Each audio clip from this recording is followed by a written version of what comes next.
Menjawab soal kelanjutan status tersangka Kabasarnas Marsikal Madya Henry Alfiandi, TNI mengatakan penyelidikan kasus dugaan korupsi pengadaan barang dan jasa Basarnas akan dimulai dari awal oleh Pusat Polisi Militer atau Puspom TNI.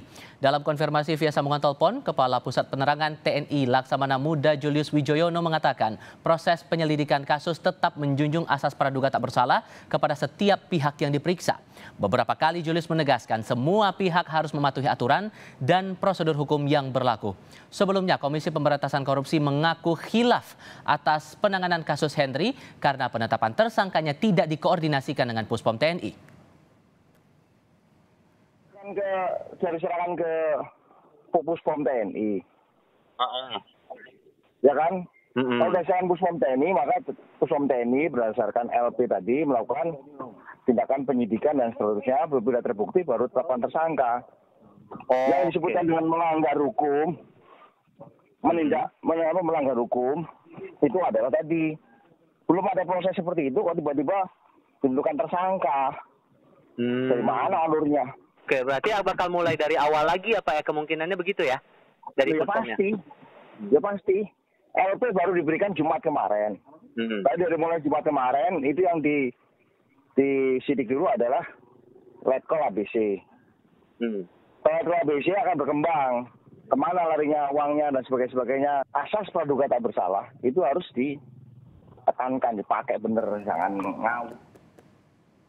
Di lain pihak, Ketua KPK Firly Bahuri menegaskan kegiatan operasi tangkap tangan, penyelidikan, penyidikan hingga penetapan para pelaku sebagai tersangka telah sesuai prosedur hukum dan mekanisme yang berlaku. Melalui akun Instagramnya @mohmahfudmd, Menko Polhukam bilang, yang penting masalah korupsi yang substansinya sudah diinformasikan dan dikoordinasikan sebelumnya kepada TNI ini harus dilanjutkan dan dituntaskan melalui pengadilan militer. KPK kemudian menaikkan status perkara ini ke tahap penyidikan dengan menetapkan dan mengumumkan tersangka sebagai berikut.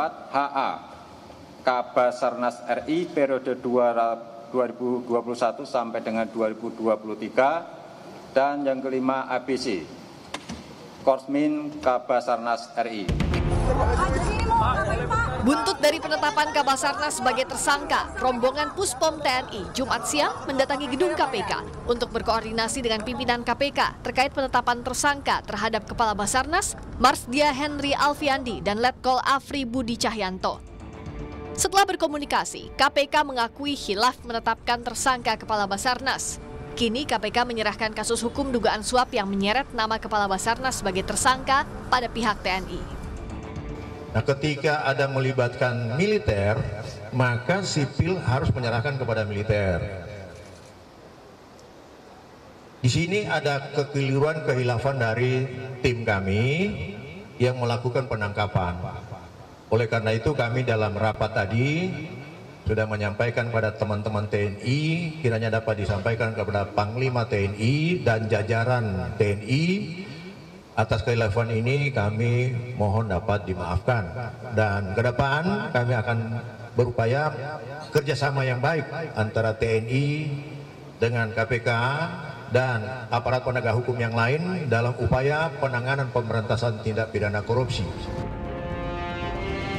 Sebelumnya, Komandan Pusat Polisi Militer dan Puspom TNI Marsikal Muda Agung Handoko menegaskan langkah KPK menetapkan Kabasarnas Marsdia Henry Alfiandi sebagai tersangka menyalahi aturan. Dan yang berhak menentukan status tersangka personel militer adalah penyidik Puspom TNI. Menurut kami, apa yang dilakukan oleh KPK untuk penetapan personel militer sebagai tersangka menyalahi ketentuan. Pertanyaan kedua, untuk Marsdia HA memang sudah memasuki masa pensiun, tetapi tindak pidana tersebut terjadi pada saat beliau masih aktif. Jadi kita lihat tempus deliktinya, waktu kejadiannya. Jadi tetap berdasarkan tempus delikti, yang menangani adalah kewenangan ada di polisi militer. Demikian, terima kasih.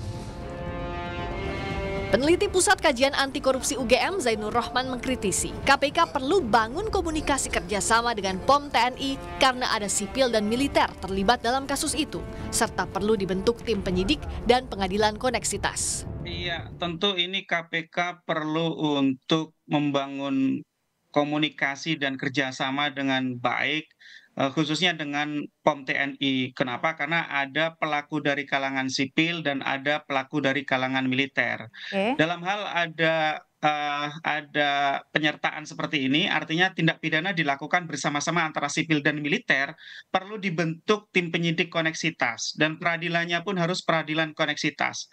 Artinya dibentuk bersama-sama tim gabungan antara KPK dengan POM TNI. Demikian juga nanti jaksa dari KPK juga dengan auditor militer. Nah, Sebelumnya KPK mengatakan Kabasarnas Marsdia Henry Alfiandi diduga menerima uang total 88,3 miliar rupiah dari sejumlah vendor sebagai pelicin agar bisa memenangkan tender proyek pengadaan periode 2021-2023. Tim Liputan Kompas TV. Setelah proses hukum dugaan kasus korupsi terhadap Kabasarnas Marsikal Madya Henry Alfiandi diambil alih TNI, bagaimana kemudian status tersangka Kabasarnas Henry yang sempat diumumkan KPK? Benarkah ada kesalahan prosedur dalam penetapan tersangka terhadap Kabasarnas? Kami ulas bersama pengamat hukum yang juga dosen Sekolah Tinggi Hukum Indonesia Jentera, Bivitri Susanti, dan mantan penyidik Komisi Pemberantasan Korupsi Yudi Purnomo. Mbak Fitri, Mas Yudi, selamat sore, apa kabar? Selamat sore, alhamdulillah baik. Terima kasih semuanya sudah bergabung. Mbak Fitri, satu pertanyaan sederhana. Jadi kalau menurut Anda, ada salah prosedurkah di sini? Sebenarnya dasarnya sih tidak ya. Karena kita harus ingat ada pasal 42 tuh, Undang-Undang KPK. Yang intinya bilang bahwa KPK mengkoordinasikan dan mengendalikan penyelidikan, penyidikan, dan penuntutan tindak pidana korupsi yang dilakukan bersama-sama oleh orang yang tunduk pada peradilan militer dan peradilan umum. Jadi intinya kan tindak pidananya itu tindak pidana dalam konteks peradilan umum. Siapa saja bisa melakukan. Nah memang soalnya adalah kita itu masih punya peradilan militer. Ini memang anomali, unik, dan ini adalah sisa atau kalau boleh saya sebut beban sejarah.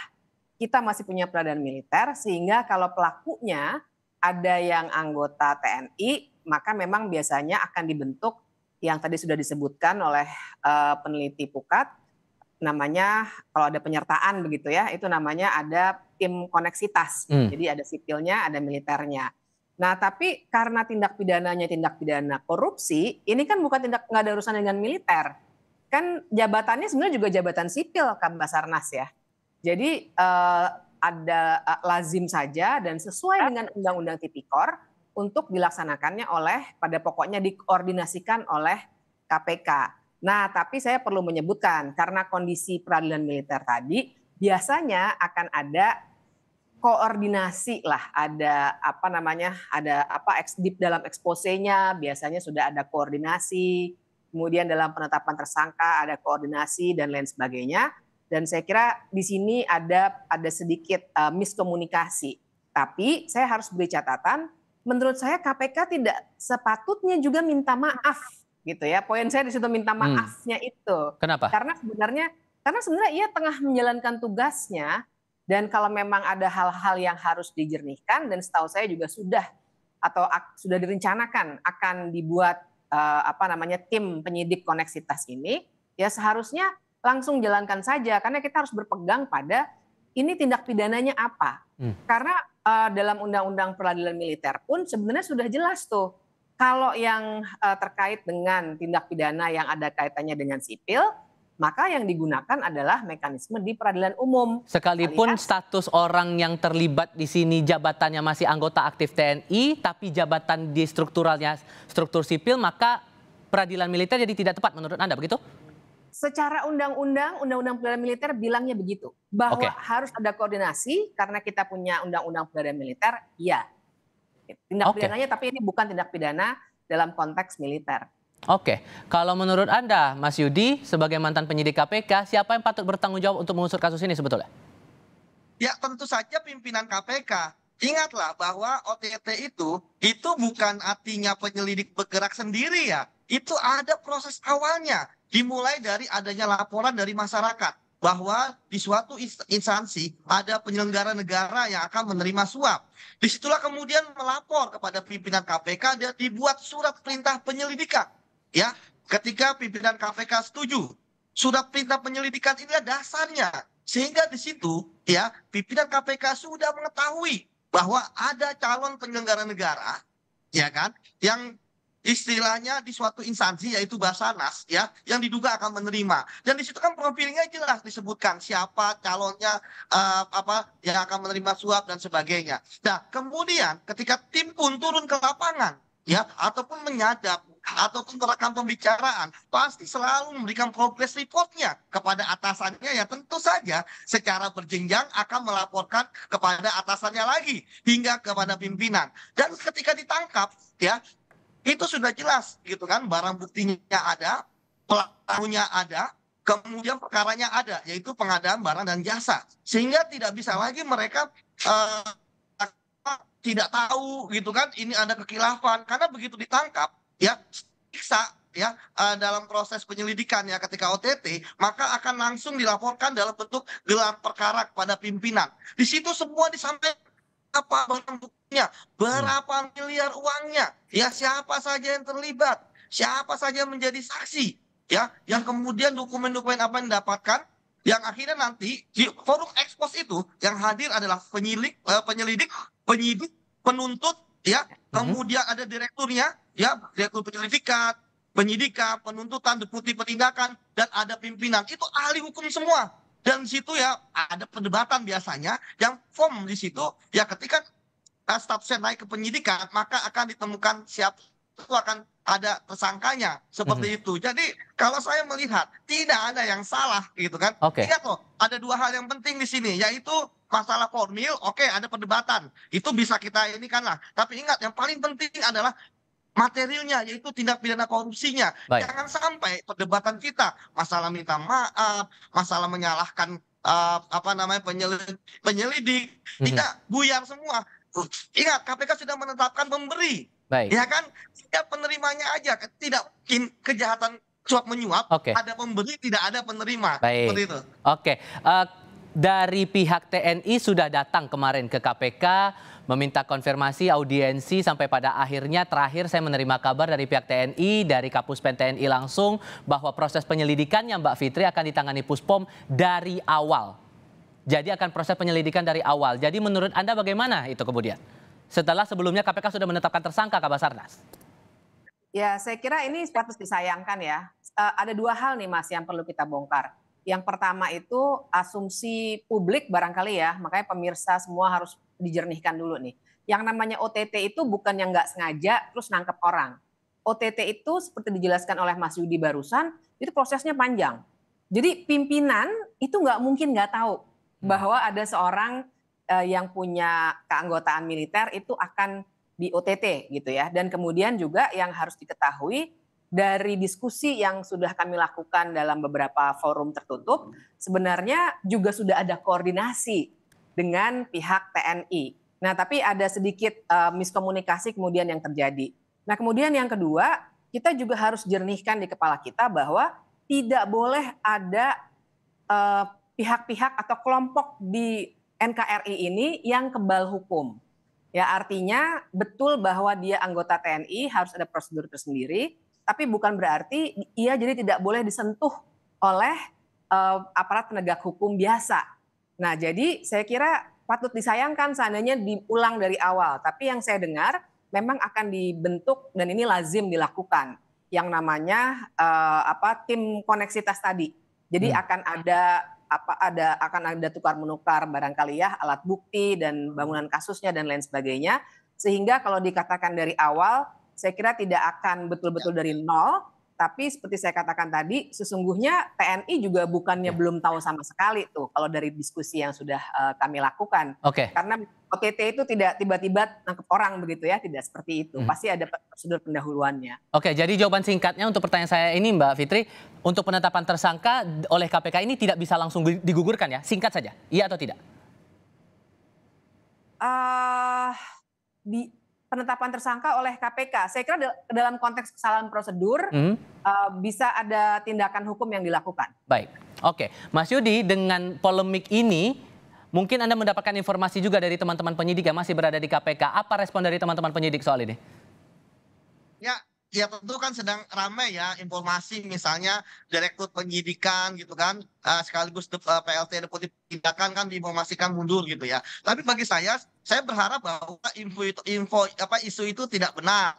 Ya, informasi itu tidak benar. Saya berharap bahwa Kang Asep gitu kan sebagai Direktur Penyidikan dan PLT Deputi Penindakan masih tetap di KPK. Kita harus kawal pemberantasan korupsi. Kan kasus bukan hanya ini saja, banyak kasus-kasus yang lain. Toh sekarang kan kita melihat dari pihak TNI pun juga mengatakan serius untuk melakukan penegakan hukum ya terhadap kasus korupsi yang dilakukan oleh anggotanya. Dan tadi benar dikatakan oleh Mbak Bipip ya bahwa ini sudah tidak mulai dari nol. Ingat loh, rekaman pembicaraan penyadapannya ada, barang bukti uangnya ada, keterangan saksi-saksi yang memberikan ada, gitu kan?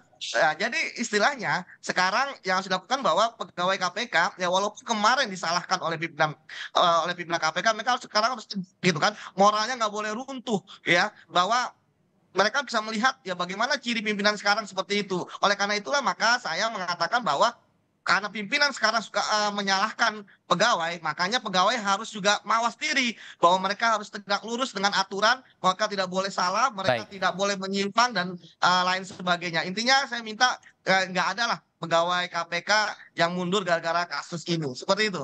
Baik, Mas Yudi Purnomo terima kasih, Mbak Bivitri Susanti juga terima kasih sudah berdiskusi bersama kami. Selamat sore semuanya.